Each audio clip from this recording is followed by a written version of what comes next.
Welcome to best recipes. இன்றைக்கி நம்ம சேனலில் ப்ரான் ஃப்ரை எப்படி பண்ணுறது அப்படிங்கிறது தான் பார்க்க போகிறோம்.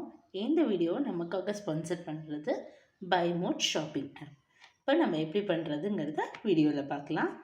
இப்போது ப்ரானில் ஃபஸ்ட்டு க்ளீன் பண்ணும்போது இங்கே நடுவில் ஒரு கருப்பு கலரில் ஒரு நரம்பு மாதிரி இருக்கும். அதை நல்லா க்ளீன் பண்ணிவிட்டு நல்லா வாஷ் பண்ணி எடுத்து வச்சுருக்கேன்.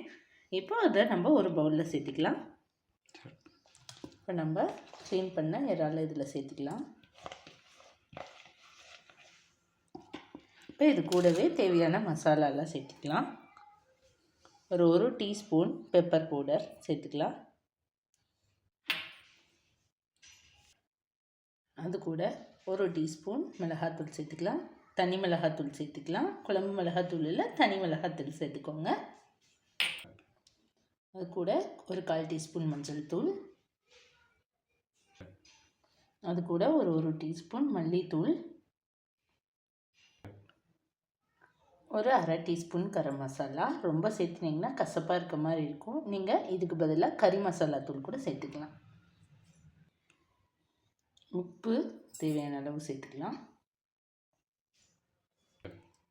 கடைசியாக இஞ்சி பூண்டு விழுது சேர்த்துக்கலாம், ஒரு 1/2 டீஸ்பூன். இப்போ இது எல்லாத்தையும் சேர்த்து நல்லா பெசரி விட்டுக்கலாம். இறாலோட படுற மாதிரி நல்லா மசாலா எல்லா பக்கம் கோட் ஆகிற மாதிரி நல்லா பெசரி விட்டுக்கலாங்க.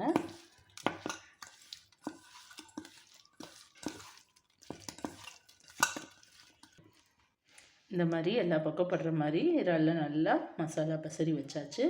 இது ஒரு 1/4 மணி நேரத்துலேருந்து ஒரு 20 நிமிஷம் வரைக்கும், 1/2 மணி நேரத்துக்கு மேலே வேணால் அது வரைக்கும் நல்லா ஊற வச்சுக்கலாம். உள்ள மசாலா நல்லா இறங்கட்டும், ஊறட்டும். நல்லா 20 நிமிஷம் ஊறி இருக்கு. இப்போ அடுத்தது இது எப்படி பண்ணுறதுங்கிறத பார்த்துடலாம். அதுக்கு கடாயை வச்சுக்கலாம் அடுப்பில். அதில் ஒரு 3 டீஸ்பூன் எண்ணெய் ஊற்றிக்கலாம். இப்போ எண்ணெய் சூடானே கருவேப்பிலை கிள்ளி போட்டுக்கலாம். நல்லா ஃப்ளேவர் கொடுக்கும் இந்த கருவேப்பிலை, அதுக்காக தான் இதில் சேர்த்துருக்கோம். இப்போ கருவேப்பிலை நல்லா பொரிஞ்சு வச்சு, இப்போ கருவேப்பிலை நல்லா பொரிஞ்சிச்சு. அப்புறம் நம்ம ஏற்கனவே பெசரி வச்சுருக்கோம்ல மசாலாவில், அந்த இறாலை கொஞ்சம் இதெல்லாம் சேர்த்துக்கலாம்.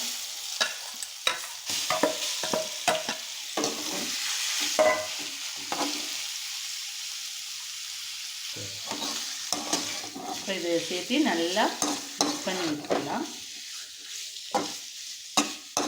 இது வேகிறதுக்கு ரொம்ப நேரம் எடுத்துக்காது, குறைஞ்சது 10 நிமிஷம். அதிகபட்சமாகவே நம்ம 10 நிமிஷம் தான் இதை வேக வைக்கணும். அதுக்கு மேலே இது வேகாது வேணாம். ஏன்னா அதுக்கு மேலே வந்துச்சுன்னா இறால் சாஃப்டாக இருக்கிறது மாதிரி நமக்கு நல்லா ரப்பர் மாதிரி ஆகிடும். அதனால் ஒரு 6 நிமிஷத்துலேருந்து 10 நிமிஷம் வரைக்கும் தான் இதோட வேக வைக்கிற டைமிங். அதுக்கு மேலே எடுத்துக்க வேணாம், வேகட்டும். பாருங்கள், நம்ம தண்ணி எதுவும் ஊற்றலை, அதுலேருந்தே தண்ணி கொஞ்சம் கொஞ்சமாக பிரிஞ்சு வருது. இது அப்படி அப்பப்போ கச்சரி விட்டுடலாம். நல்லா கிளறி விட்டுடலாம். இதை நம்ம சில்லி மாதிரி கூட ட்ரை பண்ணலாம். நம்ம இப்படியே ஷாலோ ஃப்ரை பண்ணுறது, நமக்கு எண்ணெய் அதிகமாக வேணாம் அப்படிங்கிறதுனால நான் ஷாலோ ஃப்ரை பண்ணுறேன்.